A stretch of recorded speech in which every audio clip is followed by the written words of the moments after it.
தனுசு ராசி நேயர்களுக்கு இதுவரைக்கும் 3ஆம் இடத்துல இருந்தார் 4ஆம் இடத்துக்கு போகுது. இந்த தனுசு ராசிக்கு மாத்திரம் 7.5 சனி, அர்த்தாஷ்டம சனி, அஷ்டம சனி, கண்ட சனி எல்லாம் அவ்வளோ பெருசாக செய்யாது. கடல் கடந்து போகிறது, ஊர் விட்டு ஊர் போகிறது, இடம் விட்டு இடம் போகிறது, நாடு விட்டு நாடு போகிறது, ஃப்ளைட்டில் போகிறது, இரவு பயணத்தை தவிர்ப்பது நல்லது. சார், எதிரிகள் தொல்லை இருந்தாலும் உங்களை யாரும் ஒன்றும் பண்ண முடியாது.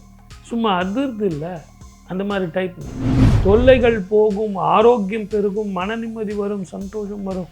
இதை எல்லாத்தை விட புகழும் பெருமையும் சேரும். அயல் நாட்டுக்கோ கடல் கடந்தோ போகுது. பெரியவங்க கொடுத்துட்டு போனது வெறும் சொத்தை மட்டும் கொடுத்துட்டு போகல, சுகத்தையும் கொடுத்துட்டு போகிறதுக்காக தான் இந்த கோவில்களை கொடுத்துட்டு போயிருக்காங்க. என்ன கிளம்பிட்டீங்களா?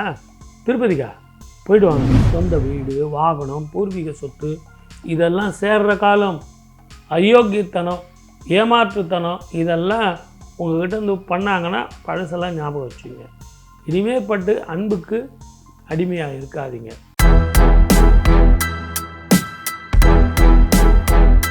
குரு பிரம்மா, குரு விஷ்ணு, குருதேவோ மகேஸ்வரः, குரு சாட்சாத் பரபிரம்மா, தஸ்மை ஸ்ரீ குருவே நமः. என் அன்பு பக்தி இன்ஃபோ தமிழ் நேயர்கள் அனைவருக்கும் என் அன்பு வணக்கங்கள். சனிப்பெயர்ச்சின்னு சொன்ன உடனே எல்லாருக்குமே ஒரு பயம் இருக்கும் இல்லைங்களா? மற்ற கிரகங்கள் அப்படின்னும் போது வேற, சுப கிரகங்கள் மாறும்போது நமக்கு எல்லாமே நல்ல விஷயமா தானே நடக்க போகுது. ஆனால் இந்த சனீஸ்வரர் ஆயுள்காரகன், மந்தகன், மிகப்பெரிய செல்வத்தை தருவார். அதில் எந்த ஒரு பிரச்சனையும் இல்லை. சார், செல்வத்தை கொடுப்பாரா? ஆமாங்க, நிரந்தர செல்வத்தை கொடுப்பார். ஆனால் அனுபவத்தையும் சேர்த்து கொடுப்பார். பணம்னா என்ன, பட்டினினா என்ன, செய்யாத குற்றம்னா என்ன, தண்டனைனா என்ன, நேர்மையாக நடப்பது என்ன, உண்மையிலேயே உங்கள் உழைப்புனா என்ன, உயர்வுனா என்ன, வேர்வனா என்ன.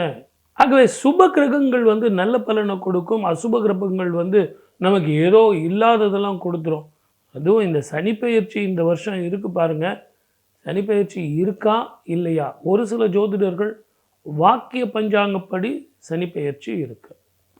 திருக்கணித பிரகாரம் ஏற்கனவே முடிஞ்சு போச்சு. நான்லாம் கூட திருக்கணித பிரகாரம் ஏற்கனவே சனிப்பெயர்ச்சி முடிஞ்சு போயிடுச்சு. 2வது சனிப்பெயர்ச்சிக்கான பலன்கள், பரிகாரங்கள் நம்ம ஏற்கனவே சொல்லியாச்சு. ஆகவே 6ஆம் தேதி நடக்கக்கூடிய சனிப்பெயர்ச்சி 12 ராசிக்காரர்களுக்கும் சந்தோஷத்தையும் கௌரவத்தையும் உடல் ஆரோக்கியத்தையும் மன நிம்மதியும் சந்தோஷத்தையும் தரணும் அப்படின்னு வேண்டிக்கிட்டு 12 ராசிக்காரர்களுக்கு எப்படி இருக்கும்னு சொல்லிட்டு பார்ப்போம் வாங்க.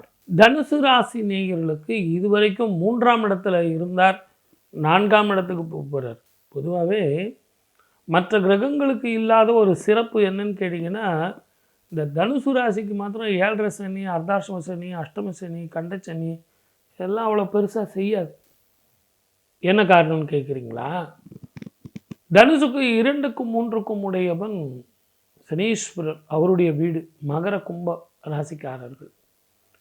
அவர் வீட்டுக்கு அவரே அதிபதியாக இருக்கிறதுனால குடும்பம், வாக்கு, தனம் என்று சொல்லக்கூடிய அவர் போய் 4ஆம் இடத்துல இருக்கிறதுனால பெரிய பிரச்சனை இருக்காது.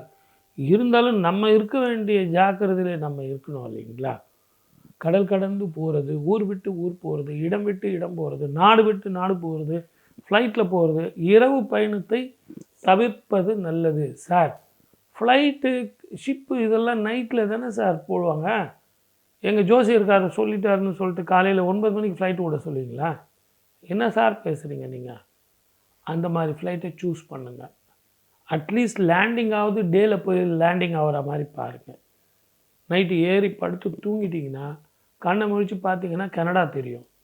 அந்த மாதிரி இருக்கிற மாதிரி பாருங்கள். ஏன்னு கேட்டிங்கன்னா, இது பதங்கி போக வேண்டிய காலம். எதிரிகள் தொல்லை இருந்தாலும் உங்களை யாரும் ஒன்றும் பண்ண முடியாது. சும்மா அதிர்ந்து இல்லை, அந்த மாதிரி டைப் நீங்கள். அதுலேயும் உங்களுக்கு குரு 7ஆம் பார்வையாக பார்க்குறார். குரு 1/6க்கு பிறகு உச்சம் பெற போகிறார். அப்போ குடும்பம், வாக்கு, தனஸ்தானத்தை போய் பார்க்குறார். சனீஸ்வரரையும் பார்க்குறார். உடல் ஆரோக்கியம் தீரும், பணம் வரும், நீண்ட நாளாக இருந்து வந்த சொத்து பிரச்சனைகள் தீரும், எதிரிகள் அடங்குவார்கள், தொல்லைகள் போகும், ஆரோக்கியம் பெருகும், மன நிம்மதி வரும், சந்தோஷம் வரும். இதை எல்லாத்தை விட புகழும் பெருமையும் சேரும். அயல் நாட்டுக்கோ கடல் கடந்தோ போவீங்க. சொந்த தொழில் செய்கிறவங்க மிக ஜாக்கிரதையாக இருக்கணும். திருப்பதி சென்று வந்தால் திருப்பம் வந்து தீரும். எத்தனை முறை நீங்கள் போயிட்டு வாங்க, அத்தனை முறை வாழ்க்கை வரும். சார் அவர் சொன்னார், இவர் சொன்னார், அங்கே போகாத இங்கே போகாத. கோவில்கள் என்பது காப்பதற்காகத்தானே ஒழிய நம்மளை தண்டிக்கிறதுக்காக கிடையாது. ஒவ்வொரு கோவில்களும் ஒவ்வொரு பரிகார தலங்கள். பெரியவங்க கொடுத்துட்டு போனது வெறும் சொத்தை மட்டும் கொடுத்துட்டு போகல, சுகத்தையும் கொடுத்துட்டு போகிறதுக்காக தான் இந்த கோவில்களை கொடுத்துட்டு போயிருக்காங்க. இந்த கோவிலுக்கு போகாதீங்க, அந்த கோவிலுக்கு போகாதீங்க, எந்த கோவிலுக்கு போனாலும் உங்களுக்கு நல்லதே நடக்கும். ஏன் நல்லது நடக்கும் அப்படின்னா, இறைவனுக்கு தண்டனை கொடுக்க தெரியாது, பிரச்சனைகளை தீர்க்க தெரியும், தர்மத்தை நிலைநாட்ட தெரியும், கர்மத்தை போக்க தெரியும். ஆகவே என்ன கிளம்பிட்டீங்களா திருப்பதிக்கா, போயிட்டு வாங்க. எத்தனை முறை போயிட்டு வரீங்களோ போயிட்டு வாங்க, அத்தனை முறை உங்கள் வாழ்க்கை வெற்றி பெறும். அதுவும் சொந்த வீடு, வாகனம், பூர்வீக சொத்து இதெல்லாம் சேர்ற காலம். அயோக்கியத்தனம், ஏமாற்றுத்தனம் இதெல்லாம் உங்கள்கிட்ட இருந்து பண்ணாங்கன்னா பழசெல்லாம் ஞாபகம் வச்சுங்க. இனிமேப்பட்டு அன்புக்கு அடிமையாக இருக்காதீங்க, தெய்வமாக இருங்க, வெற்றி பெறுங்க, வாழ்க வளமுடன். All the best. 12 ராசிக்காரர்களுக்கும் இப்போ நம்ம பலன்கள் பார்த்தோம், பரிகாரம் பார்த்தோம். இருந்தாலும் ஜோதிடம்ங்கிறது கட்டுமானம் எப்படி தெரியுங்களா, அந்த பில்டிங் கன்ஸ்ட்ரக்ஷன் ஃபவுண்டேஷன் ஆன்மீகத்து மேலே தான். அந்த ஆன்மீகம் நலச்சக்கரவர்த்தி திருநள்ளாறில் தர்பாரண்யேஸ்வரர் கோவிலில் தர்பாரண்யேஸ்வரரை வழிபட்டு தன்னுடைய சனீஸ்வரருடைய தாக்கம் போகிறதுக்காக வழிபட்ட தலம். ஏன் சனீஸ்வரரே வழிபட்ட திருத்தலம் தான் திருநள்ளாறு. அப்போ அந்த கோவிலில் அவங்களுக்கெல்லாம் சுப பலன்கள் நடக்குது அப்படின்னா, அங்கே இருக்கிறவங்கெல்லாம் எப்பெல்லாம் சனீஸ்வரரை கிரகங்கள் மாறுதுன்னு அவங்களுடைய வட்டார பஞ்சாங்கங்களை பற்றி சொல்கிறாங்களோ அதை தானே நம்மளும் ஃபாலோ பண்ணோம். ஒரு சில நேரங்களில் ஆன்மீகத்துக்கு ஜோதிடத்துக்கு ரொம்ப பக்கபலம். அந்த பக்கபலத்தை நம்ம தூக்கி விசிறடிக்க முடியாது. நீங்கள் ஒரு தனிப்பட்ட மனிதனை பார்க்கும்போது வேணால் ஒரு திருக்கணிதத்தை ஃபாலோ பண்ணிக்கலாம். ஆனால் யூனிவர்சல் பொதுவான வாழ்க்கையை நீங்கள் பார்க்கும்போது ஊரோடு ஒத்து வாழ்ந்துன்னு சொன்னாங்க. ஆகவே நம்ம இதில் ஆர்கியூமெண்ட் பண்ணுறதோ, அதில் எனக்கு தான் எல்லாம் தெரியும், நான் தான் கரெக்டுன்னு சொல்கிறதோ இதில் என்ன இருக்குது? 2 பயிற்சி கொண்டாடி தான் போங்களேன். திருக்கணித பிரகாரம் பண்ணிங்க, வாக்கிய பிரகாரம் பண்ணிங்க. ஆக நமக்கு பலனில் முக்கியம். நமக்கு என்ன மாதிரி பலன் கிடைக்கும் அப்படின்னு தான் பார்க்கணுமே ஒழிய இதில் குற்றம் குறை பார்த்து இது சரியா அது சரியா, எது சரிங்கிற பட்டிமன்றம் வச்சுக்கிறதோ, நம்மளை நாமே தாழ்த்திக்கிறதோ, ஒருவர் மற்றவரை தாழ்த்தி பேசுகிறதோ, சிறப்பு பற்றி பேசுகிறதோ, எனக்கு தான் எல்லாம் தெரியும்னு சொல்லி பேசுகிறதோ தவறு.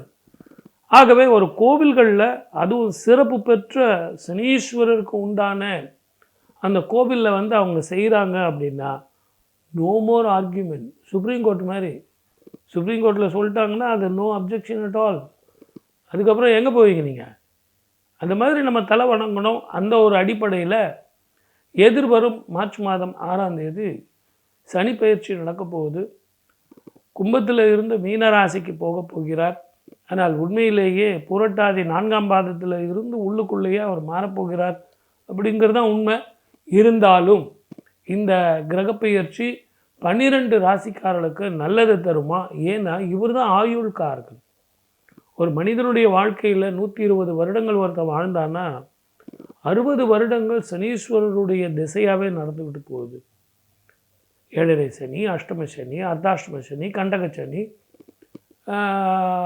இப்படி அவனுக்கு எத்தனையோ வகையான சனீஸ்வரருடைய தாக்கம். முத்தாய்ப்பு வச்ச மாதிரி 19 வருஷங்கள் சனி மகாதிசை. இதில் யாரும் மாட்டாத ஆளே கிடையாது. அரசனாக இருந்தாலும் சரி, ஆண்டியாக இருந்தாலும் சரி, ஆணாக இருந்தாலும் சரி, பெண்ணாக இருந்தாலும் சரி, எப்படிப்பட்டவனாக இருந்தாலும் சரி, இந்த சனீஸ்வரனுடைய பார்வையில் மாட்டி தான் தீரணும். சர்வேஸ்வரனாக இருந்தாலும் சரி. அப்போ இந்த சனீஸ்வரருடைய சனிப்பெயர்ச்சிக்கு எல்லாரும் பயப்படுறது இயற்கை தானே. ஆகவே எதிர்வரும் இந்த சனிப்பெயர்ச்சி 12 ராசிக்காரர்களுக்கு எப்படி இருக்கும்? வாக்கியப்படி எனக்கு நல்ல ஒரு வாழ்க்கையை கொடுக்குமா? நல்ல வேலை கிடைக்குமா சார்? நல்ல உத்தியோகம் கிடைக்குமா? இடமாற்றம் வருமா? கடந்த காலங்களில் நான் பட்டுட்டு இருந்தேனே அந்த அவஸ்தைகள்லாம் தீருமா? 7.5 சனி ஆரம்பிக்குதா? 7.5 சனி விடுதான், எல்லாத்த விட கண்டக சனியா, அஷ்டம சனி எனக்கு ஆரம்பமா, ஏற்கனவே எனக்கு சனி தசை நடந்துக்கிட்டு இருக்கே, இப்போ எனக்கு ஜென்ம சனியா சார், இப்படிலாம் தானே கேட்குறீங்க? கவலையே படாதீங்க. இதுக்கெல்லாம் என்ன பண்ணலாம்? எளிமையாக நான் தான் உங்களுக்கு ஏற்கனவே சொல்லியிருக்கேனே, திருநள்ளாறில் வந்து யார் வழிபட்டார்? நலமகாராஜா வந்து வழிபட்டார். அதை விட திருநள்ளாறில் சனீஸ்வரரே வந்து வழிபட்டார். சனீஸ்வரர் அங்கே வேண்டிக்கிட்டது என்ன? இங்கு வழிபடும் பக்தர்களுக்கு நான் தொந்தரவு செய்ய மாட்டேன் அப்படின்னு தர்பாரணேஸ்வருடைய அதிகாரம், அவருடைய ஆச்சரியமான அதிகாரம் சொன்னதுனால சனீஸ்வரர் அங்கே போகிறவங்களுக்கு மங்களத்தை தருவார், சுப மங்களத்தை தருவார். அப்படிங்கிறது தான் ஒரு சின்ன ரகசியம். 12 ராசிக்காரர்களுக்கும் சுப பலன்கள் வரணும், நல்ல வாழ்க்கை வரணும். குருவோட வீட்டுக்கு தான் வர்றது அப்படிங்கிறதுனால மனதில் எதுவும் கஷ்டம் வச்சுக்காதீங்க.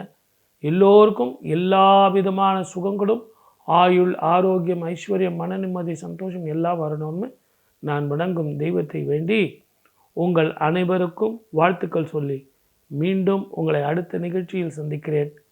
வாய்ப்பளித்த அத்தனை நல்ல உள்ளங்களுக்கும் நன்றி, வணக்கம். சர்வே ஜனா சுகினோ பவந்து.